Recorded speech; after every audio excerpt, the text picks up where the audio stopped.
জানবো যে সিপিআর এর উদ্দেশ্যটা কি, কারণ সিপিআর শুধু নট অনলি আমাদের না নার্সিং এর জন্য না, আমাদের সবারই জানা দরকার। সবারই এটা, সাধারণ মানুষ থেকে শুরু করে নার্সিং মেডিকেল সেক্টর সবারই আমাদের এটা জানা উচিত যে সিপিআর কাদেরকে দিব আর কিভাবে দিব। আমাদের সিপিআর দেওয়ার উদ্দেশ্যটা কি, আমাদের স্টাবলাইজ কি এয়ারওয়ে, আমাদের যে এয়ারওয়ে অবস্ট্রাকশন হয়েছে এটা কি করা, স্টাবলাইজ করা। তারপরে হার্ট যে বন্ধ করে দিচ্ছে, রক্ত চলাচল যে বন্ধ করে দিচ্ছে সেটাকে কি করা, সচল করা। ঠিক আছে, এরপরে হচ্ছে আমাদের লাংসটাকে কার্যক্ষমতা বাড়ানো আর তাকে নতুন করে পুনরুজ্জীবিত করা। ঠিক আছে, এখন আমাদের জানবো আমরা ইন্ডিকেশনটা কাদের কাদের আমরা দিব। আমরা যাকে তাকে আমরা সিপিআর তো দিব না। ঠিক আছে, আমরা কাদের কাদের দিব, যারা পানিতে ডুবে যাবে, ড্রাউনিং হবে, যারা পানিতে ডুবে যাবে তাদেরকে, যারা কার্ডিয়াক অ্যারেস্ট হবে। কার্ডিয়াক অ্যারেস্ট বলতে যাদের হার্ট রেটটা কমে যাবে, ব্রাডিকার্ডিয়া হবে। হার্ট রেটটা কত নিচে কমে গেলে, আমার যদি নার্সিং স্টুডেন্ট এটা জানি যে কত নিচে কমে গেলে, 60 নিচে। তারপরে হচ্ছে ট্রাকিকার্ডিয়া হলে আমরা সিপিআর দিব। তারপর এয়ারওয়ে অবস্ট্রাকশন, যারা অতিরিক্ত পরিমাণে ওষুধ খাচ্ছে, ড্রাগ ওভারডোজ নিতেছে, তারপরে সাফোকেশন যদি হয়, যেমন ধোঁয়ার ভিতরে থাকলে অনেকের আমাদের কি হয়, অস্থির লাগে, তখন আমরা সেন্সলেস হয়ে যাই। তারপরে ইলেকট্রিক শক, স্ট্রোক, এই জাতীয়দের আমরা কি দিব, সিপিআর দিব। সিপিআর দেওয়ার সময় দেখতে হবে যে পেশেন্ট কিন্তু অলরেডি কি হয়ে গেছে, সেন্সলেস হয়ে গেছে। ঠিক আছে, আনকনসিয়াসনেস, মূলত সবচেয়ে বড় কথা কি, সবকিছুর মূল হচ্ছে আনকনসিয়াসনেস। কেউ যদি অজ্ঞান থাকে, আনকনসিয়াস থাকে, তাহলে আমরা কি করব, সিপিআর দিব। সিপিআর বা কার্ডিও পালমোনারি রিসাসিটেশন আমরা কখন দেবো, কিভাবে দেবো, এটা হচ্ছে আমাদের বেসিক লাইফ সাপোর্ট বা অ্যাডভান্স লাইফ সাপোর্ট দুটোকে দিতে পারি। আমরা যখন রাস্তা দিয়ে হাঁটার সময় যদি দেখি আমাদের আশেপাশে কোনো ব্যক্তি হঠাৎ করে পড়ে গেছে, এটা কেন পড়ে যেতে পারে, তার যদি সে কার্ডিয়াক অ্যারেস্ট হয় বা হার্টের অন্য কোনো কারণে, অসুস্থতার কারণেও কিন্তু সে পড়ে যেতে পারে, এবং পড়ে গিয়ে কিন্তু তার হার্টের যে পাম্পিং ক্ষমতাটা থাকে, সে পাম্পিং ক্ষমতাটা কিন্তু তখন থাকে না, যার কারণে পুরো শরীরে আর রক্ত চলাচল যায় না, ভালোভাবে হয় না। তখন কি হয়, সর্বপ্রথম আমাদের যে ব্রেন থাকে, ব্রেনে রক্ত চলাচল বন্ধ হয়ে যায়। আর ব্রেনে রক্ত চলাচল যদি বন্ধ হয়ে যায়, একজন মানুষ 2 থেকে 3 মিনিটের ভিতরেই মারা যায়। তাই আমাদের যত তাড়াতাড়ি সম্ভব সেই ব্যক্তিকে সিপিআর দেওয়া শুরু করতে হবে। এখন প্রশ্ন হচ্ছে, সে যদি কার্ডিয়াক অ্যারেস্ট না হয়, তাহলে কি আমরা সিপিআর দিতে পারবো? হ্যাঁ, সিপিআর আমরা দিতে পারবো। যদি আমরা সিপিআর দিই, তাহলে ওই ব্যক্তি যদি কার্ডিয়াক অ্যারেস্ট হয়ে থাকে, তাহলে তার প্রাণটা বেঁচে যেতে পারে, বেঁচে যাওয়ার চান্স অনেক বেশি। আর যদি আমরা সিপিআর না দিই, এই ভেবে যে সে কার্ডিয়াক অ্যারেস্ট হয়েছে না অন্য কোনো কারণে পড়ছে, তাহলে কিন্তু তার মৃত্যুর ঝুঁকিটা অনেকাংশেই বেড়ে যায়। এখন আমরা জানবো যে সিপিআর কার্ডিও পালমোনারি রিসাসিটেশন কিভাবে দেয়, একদম শুরু থেকে শেষ পর্যন্ত কিভাবে দেয় সেটা আমরা জানবো। যখন আমরা দেখলাম যে আমাদের রাস্তায় যাওয়ার সময় দেখলাম একজন ব্যক্তি পড়ে গেছে, তখন তাকে আমরা সিপিআর দেওয়ার জন্য প্রস্তুতি নেব। তখন আমরা কি করব, তখন সে যদি রাস্তার এমন কোনো জায়গায় থাকে বা মাঝে থাকে, সাইডে থাকে, তাকে আমরা কি করব, রাস্তার এক পাশে নিয়ে আসবো, যেখানে তার গাড়ি ঘোড়া বা অন্য কিছু যেন তার কোনো সমস্যা না হয়। তাকে সাইডে নিয়ে আসার পরে সর্বপ্রথম আমরা যে আগে তাকে ঘাড়ে ধাক্কা দিয়ে জিজ্ঞেস করবো, আরে ওকে, তুমি কি ঠিক আছো? সে যদি কোনো রেসপন্স না করে, তখন আমরা দেখব যে তার শ্বাস প্রশ্বাস স্বাভাবিক আছে কিনা। কার্ডিয়াক অ্যারেস্ট হলে শ্বাস প্রশ্বাস একদম বন্ধ হয়েও যেতে পারে, এবং কি বন্ধ না হয়ে অস্বাভাবিক হয়ে যেতে পারে। সেটা হচ্ছে আমরা দেখলেই বুঝতে পারবো যে স্বাভাবিক না অস্বাভাবিক। যখন আমরা এটা দেখব, দেখার পরে আমরা আশেপাশে মানুষ আছে কিনা, মানুষ থাকলে চিৎকার দিয়ে ডাকবো যে আপনারা এখানে আসুন, একটা খুব সমস্যা হয়েছে, এবং তাদের বলবো যে জরুরি নাম্বারে 999-এ ফোন দেওয়ার জন্য এবং অ্যাম্বুলেন্স পাঠানোর জন্য। তো যখন আমাদের সাথে কোনো মানুষ থাকবে না আশেপাশে, তখন যদি আমরা এমন পেশেন্ট পাই, তখন আমরা কি করব, আমাদের ফোন থেকে 999-এ ফোন দেব, লাউড স্পিকারে রেখে আমরা সিপিআর শুরু করব এবং 999-এ ফোন দেব। আশেপাশে যদি মানুষ থাকে, তাদের আমরা বলবো যদি এইডি বা পিইডি, যেটাকে ডেফিব্রিলেটর যন্ত্র বলা হয়, সেই যন্ত্র যদি থাকে, তাহলে সেটা যেন দ্রুত আমাদের কাছে নিয়ে আসে। সিপিআর কিভাবে দেয় সে প্রসিডিউরটা আমরা একটু বলবো। সিপিআর দেওয়ার সময় আমার একটা সেফ এনভায়রনমেন্ট, মানে পেশেন্ট যদি যেখানে রাস্তাঘাটে থাকে তাকে আমরা একটা সেফ এনভায়রনমেন্টে নিয়ে আসবো, নিরাপদ পরিবেশে আমরা নিয়ে আসবো। তারপরে দেখবো যে তার এয়ারওয়ে ঠিক আছে কিনা, আমার এয়ারওয়ে অবস্ট্রাকশন কোনো কিছু আছে কিনা। যদি এমন হতে পারে যে যদি খাবার টাবার কোনো কিছু গলার মধ্যে আটকে থাকে বা চকিং টাইপের কিছু হয়, সেটা আমাকে খেয়াল রাখতে হবে। তারপরে আমি কি করব, যদি পেশেন্টের বা ওই ভিকটিমের যদি টাইট কাপড় থাকে, তাহলে আমি সেটাকে একটু লুজ করে দিব। আর সিপিআর দেওয়ার সময় আরেকটা খেয়াল রাখতে হবে, মাথার নিচে কোনো কিছু রাখা যাবে না। তারপরে আমি কি করব, কম্প্রেশন করব।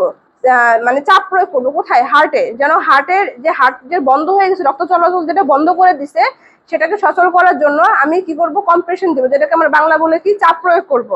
এই চাপ প্রয়োগ করার সময় বা কম্প্রেশন দেওয়ার সময় আমাদের কয়টা জিনিস খেয়াল রাখতে হবে। সেটা হচ্ছে যদি অ্যাডাল্ট হয়, যদি আমরা কম্প্রেশনটা শুরু করব, কম্প্রেশনটা শুরু করার সময় কি খেয়াল রাখতে হবে, মিড স্টার্নাম নিপল বরাবর আমাকে এই পজিশনটা ঠিক রাখতে হবে। কারণ যদি আমি পজিশনটা ঠিক না রাখি, যদি এমন হতে পারে যদি আমার অন্য কোথাও যদি আমার সিপিআর প্রয়োগ করি তাহলে কি হতে পারে, যেমন কি আপনার স্টোমাকে যদি আমরা যদি ভুলবশত যদি সিপিআর দেই বা পেটের মাঝখানে যদি আমার সিপিআর দেই তাহলে কিন্তু সিপিআর হবে না। এই জন্য আমার পজিশনটা খুব ইম্পর্টেন্ট সিপিআর দেওয়ার সময়। কি পজিশনটা কি আমাদের, মিড স্টার্নাম নিপল বরাবর। এটা সবার জন্য, প্রত্যেকটা বয়সের ব্যক্তির জন্য। এই কম্প্রেশন দেওয়ার সময় কয়েকটা জিনিস, আমাদের 3টা পয়েন্ট আমাদের খেয়াল রাখতে হবে। কম্প্রেশন দেওয়ার সময় কি খেয়াল রাখতে হবে, যদি অ্যাডাল্ট হয়, প্রাপ্তবয়স্ক হয়, তার জন্য আমাদের এই কম্প্রেশন বা চাপ প্রয়োগটা গভীরতা কত থাকবে, 2 ইঞ্চি। এবং যদি চিলড্রেন হয় তার জন্য কত, 2 ইঞ্চি। মানে আর ইনফ্যান্ট মানে নবজাতক, একদম সদ্য নবজাতক, তার জন্য 1.5 ইঞ্চি। তারপরে হচ্ছে কি আরেকটা আবার আসবে, অ্যাডাল্টের জন্য হচ্ছে 2 হাত আমরা কম্প্রেশন, 2 হাত দিয়ে আমরা চাপ প্রয়োগ করব। আর চিলড্রেনদের জন্য 1 হাত, জাস্ট শুধু এতটুকু, এই থামটুকু আমার জন্য হয়। আর যদি ইনফ্যান্ট হয়, নবজাতক হয়, তাহলে তার জন্য যদি আমি থাম ইউজ করি তাহলে কিন্তু এই যে 1 ফিঙ্গার থাম যেটাকে আমরা বলি। আর যদি 2 আঙ্গুল ইউজ করি, এই 2টা আঙ্গুল। ঠিক আছে, এখন তার আমার সিপিআরটা দেখায় যে কম্প্রেশনটা কিভাবে দেয়। মিড স্টার্নাম নিপল বরাবর যে কোনো একটা হাতের উপর আরেকটা হাত কি করতে হবে, আমাকে ইন্টারক্রস করতে হবে, লক করে দিতে হবে। এবং আমার যে ইটা আছে, আর্ম আছে, শোল্ডার আছে, আর্ম আছে, আর্ম ফোরাম, সেটা কি থাকবে, আমার স্ট্রেট থাকবে, সোজা থাকবে, ভাঙা যাবে না, ভাঙলে আমার সিপিআর হবে না। একজন ব্যক্তির ক্ষেত্রে এখানে আরেকটা পয়েন্ট, যদি একজন ব্যক্তি দেয় তাহলে তার জন্য 15টা কম্প্রেশন দিয়ে একটা ব্রেথ দিতে হবে। অ্যাটলিস্ট কয়টা কম্প্রেশন দিতে হয়, 30টা। এক রাউন্ডে কয়টা, 30টা। এভাবে আমি কতক্ষণ দিব, 1 মিনিট দিব। 1 মিনিটে 100 থেকে 120টা কম্প্রেশন আমি দিব, মানে চাপ প্রয়োগ করব। ঠিক আছে, এভাবে আমি কতক্ষণ দিব, প্রায় 30 থেকে 40 মিনিট আমি এই কম্প্রেশনটা কন্টিনিউ করব। এর মধ্যে যদি আমার কি হয়, পেশেন্ট যদি ফিরে আসে, মানে যদি পেশেন্ট যদি ব্যাক করে, তার হার্ট রেট যদি রেসপন্স করে, যদি সে যদি হাত পা নাড়াচাড়া করে, তাহলে আমি সিপিআর স্টপ করে দিব। এবং কি যে আমি যে ইমার্জেন্সি কল করছি 99-এ, যে অ্যাম্বুলেন্স আছে সেই অ্যাম্বুলেন্সের মাধ্যমে আমি তাকে হসপিটালে ট্রান্সফার করব।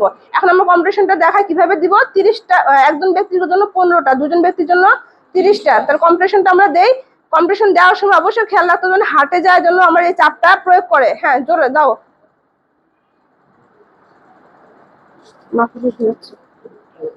কয়টা হয়েছে, 13, 14, 15। আমি ব্রেথ দিব। এই ব্রেথ দেওয়ার সময় আমাকে কি খেয়াল রাখতে হবে, ব্রেথ মানে মুখে, মাউথ টু মাউথ ব্রেথ।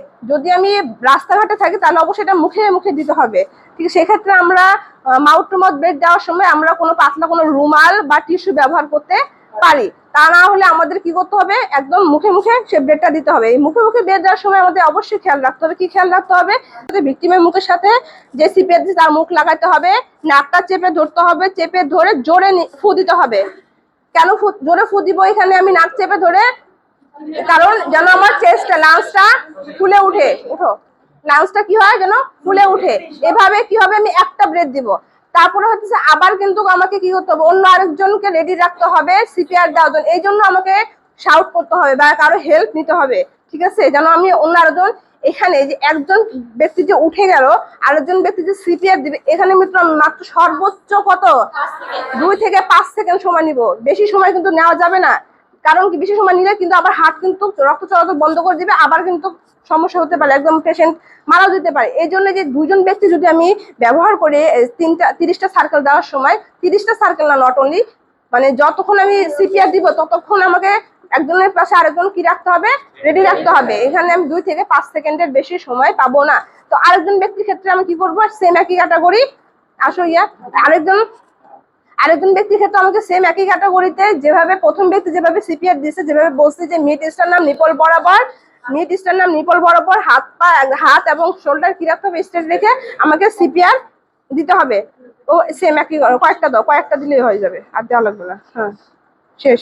তারপরে সেম একই ক্যাটাগরিতে মাউথ টু মাউথ কি করতে হবে, আমাকে ব্রেথ দিতে হবে। ওকে, ঠিক আছে। এরপরে আমি এভাবে কতক্ষণ দিলাম, 30 মিনিট থেকে 40 মিনিট দিলাম। মিনিটে কত 100 থেকে 120টা কম্প্রেশন।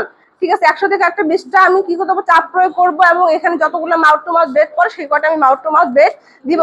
এভাবে দেওয়ার পরে তারপর যদি পেশেন্ট যদি হয় সে মানে রেসপন্স করুক বা না করুক, আমাকে এর মধ্যে যখন আমাকে অ্যাম্বুলেন্স চলে আসবে, আমি অ্যাম্বুলেন্সে কি করবো, আমি শিফট করে দিয়ে দিব, শিফট করে দিব। ঠিক আছে। এখন আমার সিপিআর হয়েছে কিনা আরেকটা কিছু কিছু ইম্পর্টেন্ট পয়েন্ট। আমার কিন্তু এখানে সিপিআর শেষ, আমার এখানে কম্প্রেশন দেওয়া কিন্তু শেষ। এখন সিপিআর হয়েছে কিনা আরেকটা কিছু ইনফরমেশন আমাদের সবার জানা দরকার, যে সবার জন্য, সাধারণ মানুষ থেকে শুরু করে সবার জন্য জানা দরকার সিপিআর হয়েছে কিনা সেটা আমি কিভাবে বলবো। সাকসেসফুল সিপিআর কি কি আছে আমাদের, সাকসেসফুল সিপিআর হওয়ার জন্য কি কি থাকবে, পেশেন্ট হাত পা নাড়াচাড়া করবে, পেশেন্ট রেসপন্স করবে, তার হার্ট রেট চলাচল করবে, সে কিছু তারপর তার স্কিন কালার ইমপ্রুভ করবে। সে যে সিপিআর দেওয়ার আগে দেখা যেতেছে রক্ত চলাচল বন্ধ হয়ে গেলে ব্লুইশ কালার হয়ে যায়, মানে নীল কালার হয়ে যায়। সেই নীল কালারটা আস্তে আস্তে নর্মাল যে পিঙ্ক কালার আমরা স্বাভাবিক বলি যে নর্মাল হচ্ছে পিঙ্ক কালারে কি হবে চলে আসবে। তার ব্রেথিং প্যাটার্নটা, তার নিঃশ্বাসের যে ধরনটা সেটা নর্মাল হয়ে আসবে। ঠিক আছে। আমাদের এখানে আমাদের আরেকটা জিনিস খেয়াল রাখতে হবে, সেটা হচ্ছে আমাদের ক্যারোটিড পালস দেখা। ক্যারোটিড পালস আমরা যদি রেডিয়াল পালস না পাই তাহলে আমাদের সর্বশেষ হচ্ছে কি ক্যারোটিড পালস। সাকসেসফুল সিপিআর আর হোক বা না হোক এটা আমাদের খেয়াল রাখতে হবে, ক্যারোটিড পালস রোগীর পাওয়া যাচ্ছে কিনা। সেটা কি করতে হবে, বিলো দা অ্যাঙ্গেল অফ জ, মানে একদম জগুলার ভেনে আমাদের এই ক্যারোটিড পালসটা দেখতে হবে, চেক করতে হবে যে ক্যারোটিড পালস আসছে কিনা। ঠিক আছে, তাহলে আমাদের বুঝতে হবে যে পেশেন্ট এখনো বেঁচে আছে। ঠিক আছে, আজকের মতো এখানেই আমাদের শেষ। আজকে তাহলে আমরা কি জানলাম, সিপিআর সম্পর্কে জানলাম, সবাইকে জানানোর চেষ্টা করলাম। কোনো ভুল ত্রুটি হলে আমাদের ক্ষমা সুন্দর দৃষ্টিতে দেখবেন এবং সবাই এটা জানার চেষ্টা করবেন। সবাইকে ধন্যবাদ।